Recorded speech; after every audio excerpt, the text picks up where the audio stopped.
This after the reports that India's name will be now changed to Bharat. Now, what has happened? How did it suddenly come to light? Now, this buzz came to the fore after G20 invites sent by the Rashtrapati Bhavan came in the public domain. There were screenshots which were shared, and on the invite, it was written, President of Bharat instead of the usual President of India.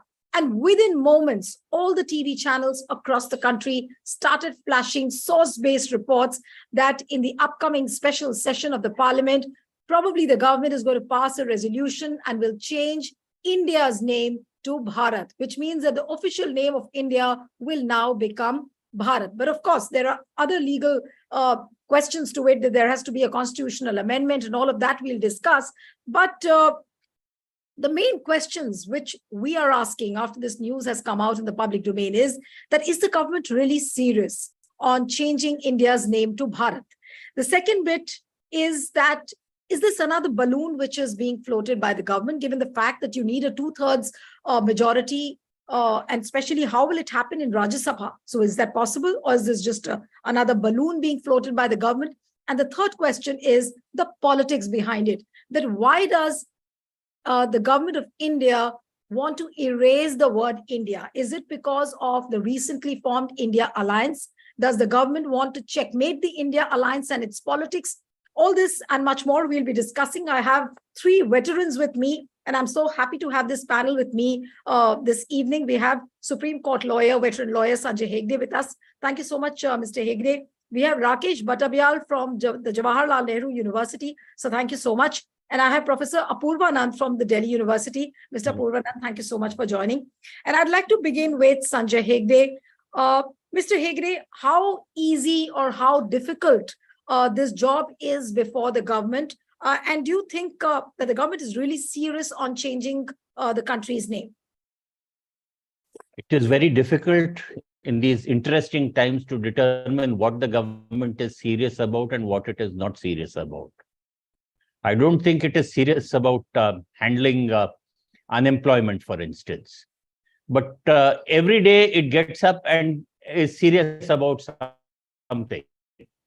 2 days ago, it was one nation, one election. Some others speculated that it would be the women's reservation bill. Now we hear that it is going to be that we shall change the name to Bharat. Now, there's no question of changing the name. The first article of your constitution, of our constitution, says India, that is Bharat, shall be a union of states. A union of states has both names, and when we use English, we normally say India. When we use any of the Indian languages, we are more likely to use Bharat. If you were to efface the name India, to say that there shall be no more India, then you certainly need a constitutional amendment. You would have to remove India from every bit of the constitution. You can say that there will have to be a president of the president of India will have to be replaced with the president of Bharat. The Supreme Court of India will be replaced with the Supreme Court of Bharat, and so on and so forth. So there, the Comptroller and Auditor General, the Election Commission, there are several provisions all where the word India occurs. To do that, they would need a constitutional amendment, and normally a constitutional amendment has to be passed with a majority of 2/3 present and voting.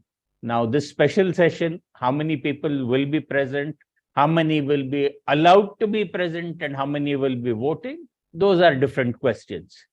There may be, we don't know what the constitutional amendment is. There may even be certain provisions which cannot be changed except with the consent of half of the states. We really will have to see the draft of the amendment if there is. Let me repeat, however, it's only if you want to efface the name of India that you will need a constitutional amendment. But if both are to continue, and then you say you pass some kind of legislation saying that as far as possible in all official communications, wherever the word India occurs, the normal the word Bharat will be used, whereas India will continue to remain for constitutional purposes only. Something of that, then that may be possible by legislation. But what do you think, Mr. Hegde, are the bigger challenges? Is it the legal challenge which is bigger, or is it the administrative challenge? Because, of course, like I was reading somewhere that even in the Constitution, there are 10 instances where they will have to make amendments. Similarly, in the passport, the names of institutions like IIMs, AIMS, ISRO, what are they going to do? So do the administrative challenges look bigger as compared to the legal challenges? No, the legal challenges will be fought out in the courts, but the administrative challenges will be borne by the people. Now you will just think of it. The Indian Administrative Service will become the Bharat Administrative Service, acronym BUS. Everything BUS. So we really don't know where all these changes will have to take place. And you have all these treaties with foreign countries. We are in difficult. We are in a difficult position with some of our neighbors. Supposing some of them said, "Okay, yes, we previously had a treaty with the Republic of India, but we want to renegotiate all treaties." No, all treaties are off. With Bharat, we will have to start all over again. Right. Look, we have to be very, very careful about what we wish for.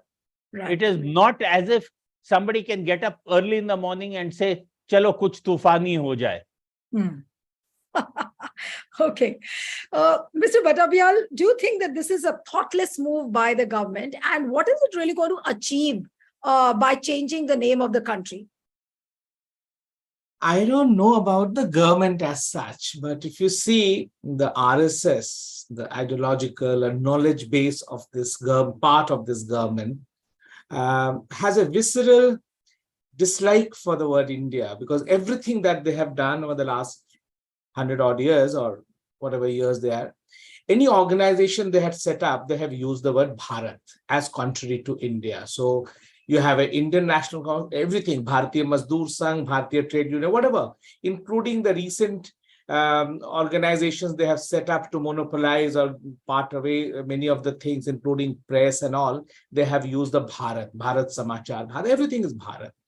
So they have in the basket the word Bharat already there, which is contra a kind of distinct with India. So that is there. So it's not thoughtless. The thought is always there, including their latest ideologues like, Sai Deepaks and all they come out with.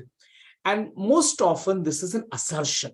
They don't argue, they don't debate. Bharat has to be there. Like recently somebody argued, and we have seen in universities across knowledge system, Indic, decolonizing. These are all assertions. Similarly, this also came as an assertion. There is no logic, no debate, no rationality that we think it is Bharat as against India. So it has to be Bharat. So that is the thought process. It works. It has been working. Now, why it is done, we are not privy to all these. So what you're saying is that the trigger is more so ideological rather than any other reason. No, it's ideological plus why it is done at this moment. We are not privy to the reason as such, but we can just reflect on that. One is this government is completely dependent on spectacle, difference that we are different. We are different from other regimes. We are different from the world regime. If they have democracy, we are mother of democracy. Everything is assertion. So it is in this sense, suppose you want to do something different in G20, because all other records are not putting you as a distinct something. Your democracy record, your poverty record, your unemployment record, your everything, normative, evaluative, legal, every record is dismal. And so you are asserting another thing, like I'm the voice of the South, I'm the voice of new capitalism, I'm the voice of compassion. These are the posters that you see around. It is in this context that I have to show that I'm different. So in that sense, I'm Bharat. In the global stage, I'm Bharat. It is for the internal audience. It is for the external. It's much more for me, seems like for the internal audience. And as you know, the regime lives for election to election. It could also be an election that we have done it. we have decolonized you. And so that is the sense that I get out of the sudden reflection that we have this last Right. 2-3 hours that I get to think about. Right. Professor Purvanand, do you think that this could become an election pitch, and this issue, does it have the potential of making it into an issue between BJP and India alliance? Because there is a feeling, and that is what the political parties from the India alliance have been saying, that BJP has so much of hatred for the word India just because the opposition parties have come together. So is this a move to checkmate the India alliance? How do you see the politics evolving? I think the acronym India has definitely precipitated it. But as Dr. Rakesh Bhattavyal was trying to say, is that it's part of the larger ideological agenda. They want to establish the word Bharat and the ideology behind the word Bharat. And they want to portray all those that who use the word India as people whose minds are colonized. That is what they want to portray before their constituency. So that is one. It's definitely going to be an election pitch, because everything is for election, as Rakesh said. But more than that, it's also about changing the common sense of their constituency and the mind of their constituency. So you keep bombarding their minds with these things. For example, when the opposition named itself India, they said that, well, look, their minds are colonized, and we stand for Bharat. Just after that, you heard Mohan Bhagwat, the chief of the RSS, proposing before the people of India that we should use the word Bharat and stop using India for Bharat. So we have to see everything in sequence, how it is happening. But more than that, the way this government is functioning, it's to create spectacle, but it's also to keep you in a state of permanent excitement, to keep your minds agitated. So you are constantly agitated and you are constantly in a state of speculation. You keep speculating what the next move of the government is going to be, and to make everything unpredictable. For example, what this 5-day session of parliament going to achieve or going to do, we don't know. So the government keeps you in a permanent state of excitement, agitation, leaving little room for thinking. You cannot think. You are not allowed to think. But if I may interrupt you, sir, while you were saying that, this government is in a habit of keeping the public excited. So if it is the state of delirium in which the public is in, and if the government is intentionally trying to do so, what is the government trying to achieve out of this delirium? Because if your minds are constantly agitated, you won't be able to be in a state of mind where you would think about, or you would be able to deliberate about what is happening to you or what is being done to you. For example, this demonetization. For example, GST. For example, lockdown. Everything. So you fail to be in a state where you can deliberate, right. You can think, because you are constantly agitated. One thing or the other keeps coming, and then the government keeps you guessing, what next, what next, what next, and we keep discussing these things, and maybe it comes to naught, because maybe the government simply proposes moves a resolution to congratulate ISRO people on the success of Chandrayaan. So it's an anticlimax. And then the government would be seen, or the Prime Minister Narendra Modi would be portrayed as someone who does these master strokes, always a magician. A magician. Yeah. Right. This is what I think about this move. Right. Okay. Yes, sir. Mr. Hegde, you were raising your hand. You wanted to make a point. I was wondering whether it would be ISRO or Bharat Space Research or Yeah, something else. Exactly. Exactly. that's a joke. Right. But But they will turn against these jokes into kind of resentment that, well, see, they are mocking us. They are mocking us. We who are trying to decolonize, they are mocking us. So this is what they are doing. oh, but Creating excitement and creating resentment all the Right. time with all their moves. right. But before I come to Mr. Hegde again, Professor Purvanand, I have another question for you, sir, before I go to Mr. Hegde. And that is that do you think that this is a strong election emotive issue? Because like in 2019, you had an issue like Pulwama, then, surgical strike, then, all these, and you know how the emotive, the quotient was raised in the country. Do you think that Modi ji is trying to explore these emotive ideas through One Nation, One Poll, now with India being renamed as Bharat? He's also in a state of perplexity. He doesn't know apparently that, which issue, which emotive issue will click. So is he trying to experiment with these emotive issues that let's see where the index rises on which particular issue? So if you look at the way this government functions or this organization RSS functions, they fire 100 arrows. Maybe 2 or 3 can strike the target and find their target. I would like to remind you or would like you to recall 2 things. One was the debate on nationalism. And the second was the debate on Mahishasur Divas, Shahadat Divas. If you remember, some organizations had organized a program at JNU to commemorate Mahishasur Shahadat Divas. And BJP made it an issue. Yes. But it backfired. And BJP silently took it back. It didn't. It never talked about it after that. But it kept talking about nationalism, and nationalism hit the target.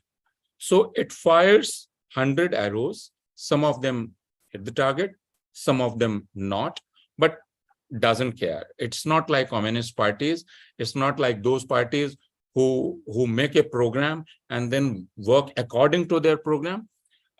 If you look at the method of BJP, it's the way Umberto Eco says it plays the game of football. The aim is to win the game. So combinations, permutations, hundreds of combinations, permutations it would make. It's not like a game of chess. I don't know chess, but it's not like that. It's not like implementing a program. It is somehow scoring a goal. And that is what BJP does. Right. But in this goal scoring, Mr. Hegde, if I may come to you, each time, a new experiment of BJP like this comes out, we always refer back to as to what is going to happen to the constitution. Even during the debates on One Nation, One Poll, whatever debates I have conducted across various platforms, there was a feeling that, the government is very keen on tampering with the basic structure of the constitution. Now, again, with this renaming of the country, if they have to make so many constitutional amendments, isn't the intention of the government now very lucidly clear that they don't want a constitution?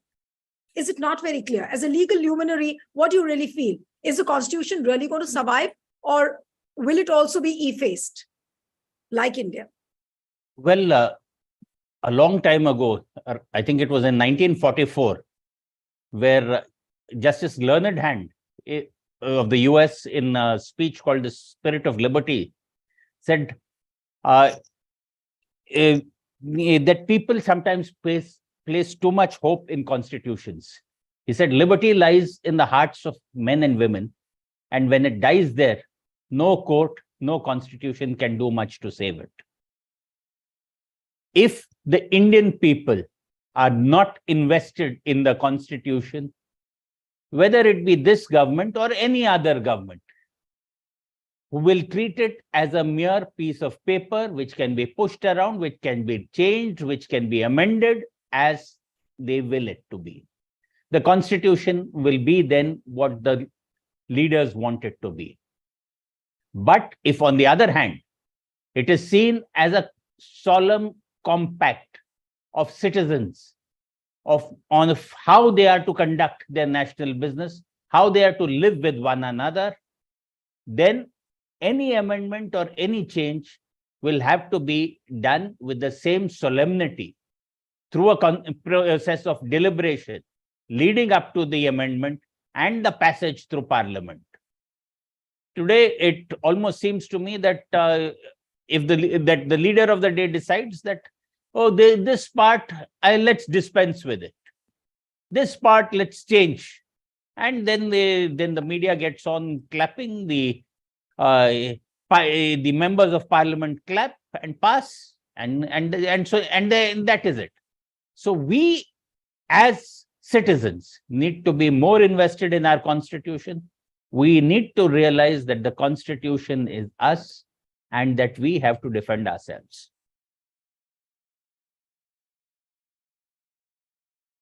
We can't hear you. You are mute. You are mute. Yes, Mr. Hegde, I wanted to ask you another question because on Twitter, Article 1 is one of the trending hashtags, and people are writing and talking about Article 1. What I would like to understand from you is that supposing if a resolution is passed in Parliament regarding this name change, what happens to Article 1? Will Article 1 completely change, or will there be amendments brought into it? Can you just explain it very briefly? Parliaments can pass all kinds of resolutions. Parliament can pass a resolution congratulating the space scientists, for instance. Right. It has no constitutional effect unless Parliament passes a constitution amendment bill. And after that bill is passed and it is notified, that is when the constitution changes. So if you have to take the words India, that is Bharat, shall be a union of states, and change it into Bharat shall be a union of states, you will have to delete the words India that is. For that, you will require a constitutional amendment. And that would have to be passed by a majority of 2/3 present and voting. Right. In both houses of Parliament. Right.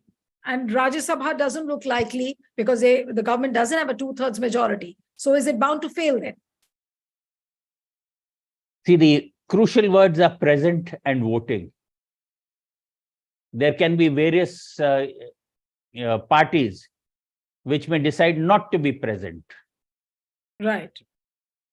Right. Okay, so that's where the key is.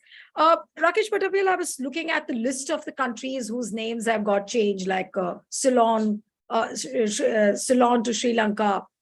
Then Burma became Myanmar. Similarly, there are so many other countries, Holland to Netherlands.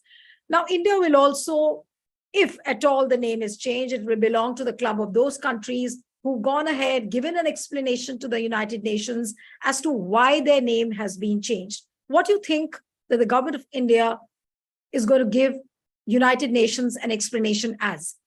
That explanation that, oh, we want to decolonize, is that going to be enough to convince United Nations?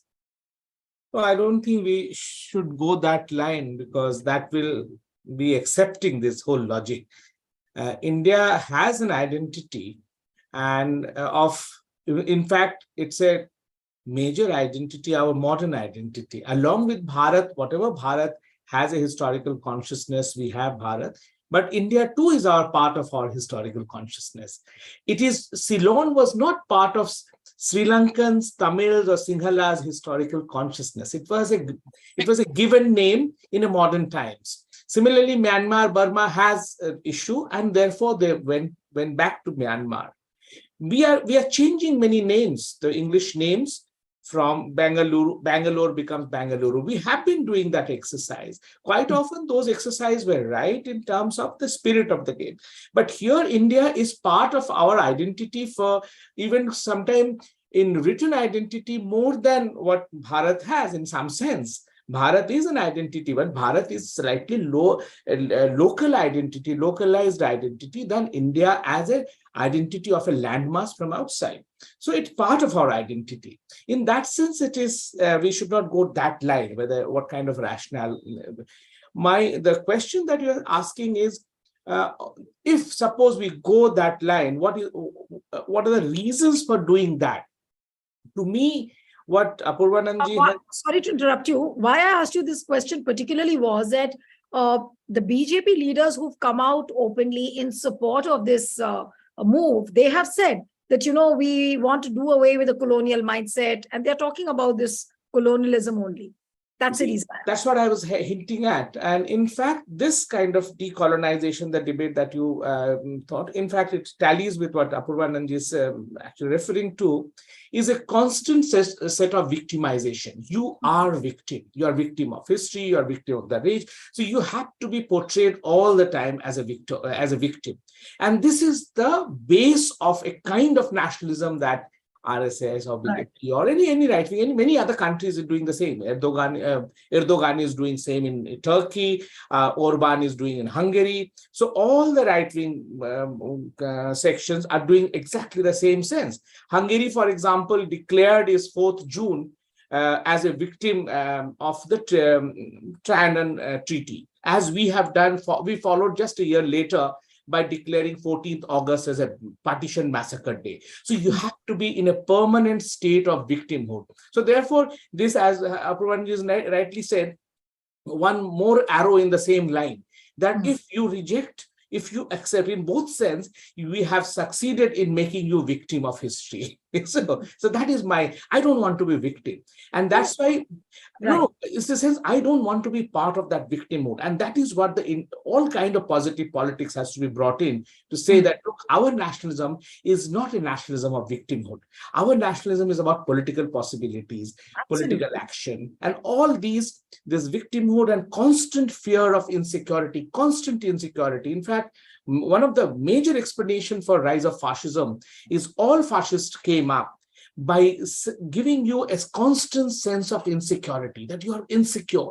You came at a moment where people were insecure, but that insecurity has to be sustained through media, through spectacle, through writing, through speeches, that people are constantly insecure. And some Singham kind of person, or the kind of ideas that historically you have delivered you.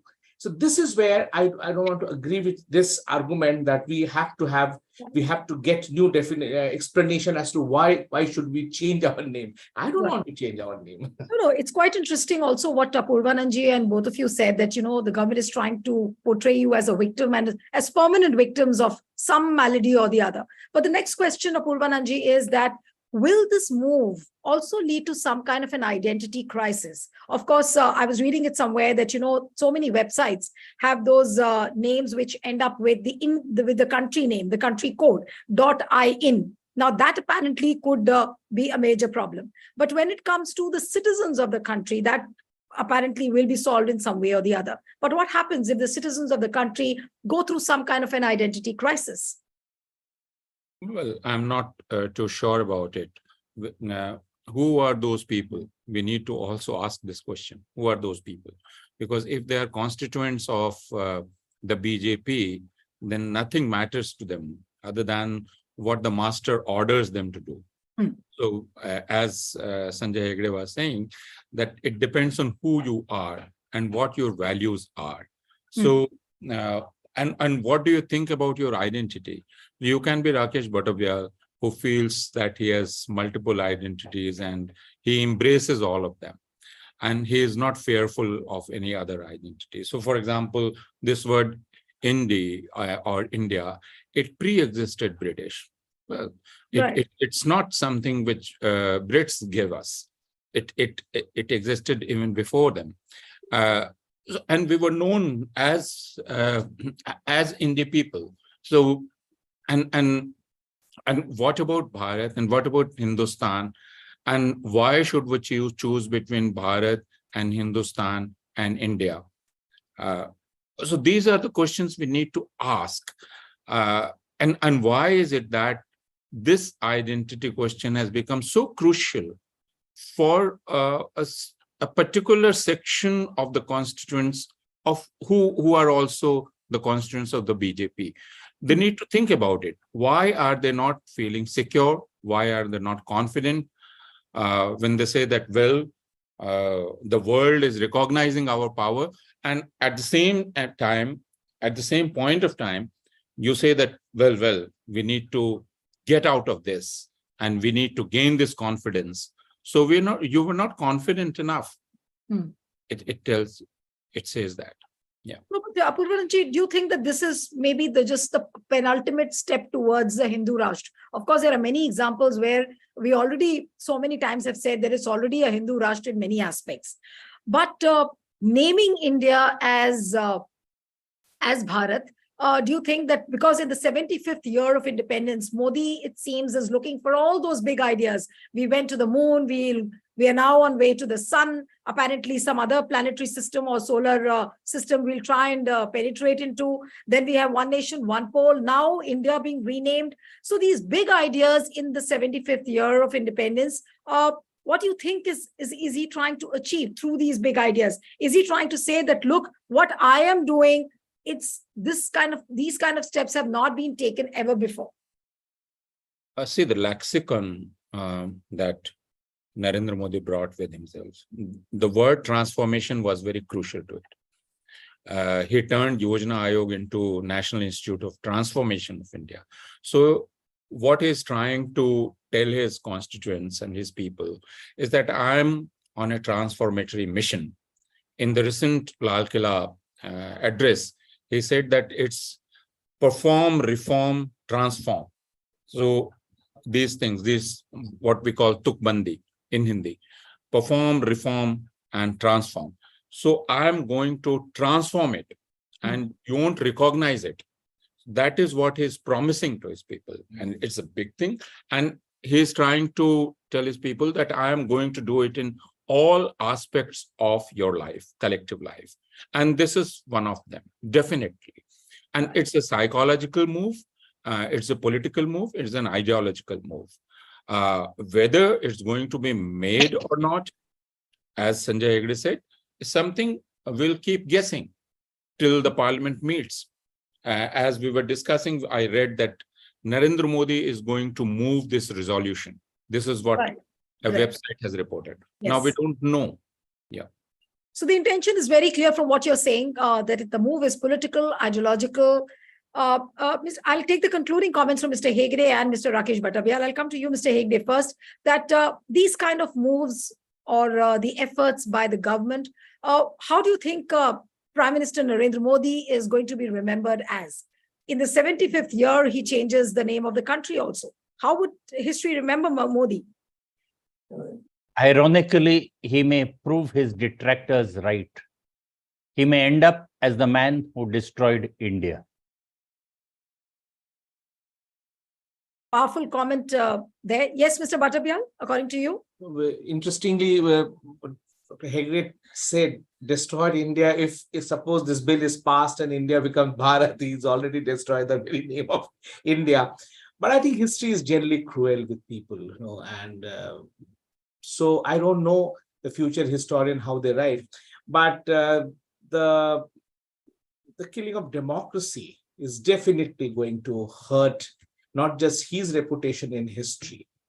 And because India is recognized across the world, just its wealth is its democracy, its diversity, and that is being killed. And that is, historians are not going to tolerate that, no matter however hundreds of historians that the new regime is producing, they're not going to make any headway into that kind of history. I think he will be remembered as somebody who, as Dr. Hegde said, destroyed democracy. Well, we just have to wait and watch. Every day there is a new surprise, and every day there is a new balloon. So which balloon will make you float, which balloon will make you sink, we do not know. So just wait and watch and be alert. Thank you so much, Rakesh Bhattavyal, Mr. Hegde, Professor Purvanand. Thank you so much for joining on the debate. And one appeal to the viewers who are watching this live discussion on the Federal, subscribe to our channel, send us your feedback, and stay tuned to the Federal. Thank you. Thank you, gentlemen. Thank you.